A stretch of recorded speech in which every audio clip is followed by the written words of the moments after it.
Желанието за живот произвежда страдание по вътрешна логика и неизбежност. Справянето с страданието е справяне с желание.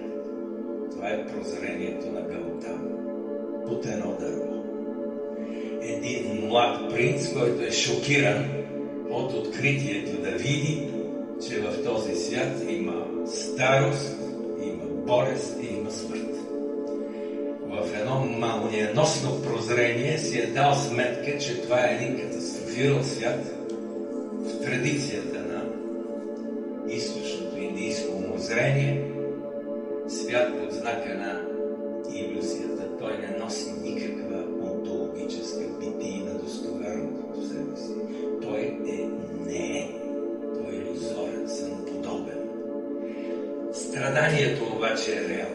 Изхода от това страдание е в знанието, което дисквалифицира желание. Отказа от желание е бягство от страдание. В един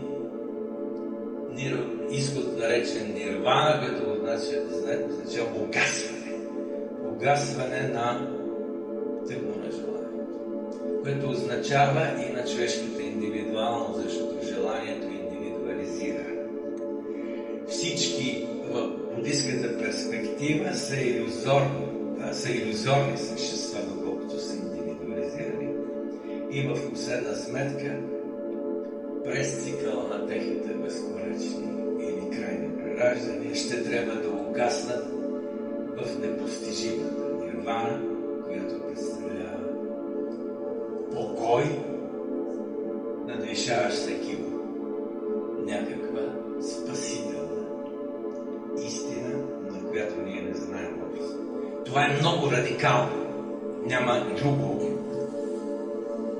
учение, религиозно, философско, етическо, което поставя този въпрос с такъв екстремен радикализъм, да дисквалифицира сътворения свят и мястото на човека в него. Космос е илюзия, човешкото същество е илюзия, реалността се нарича страдание, целта се нарича нирвана.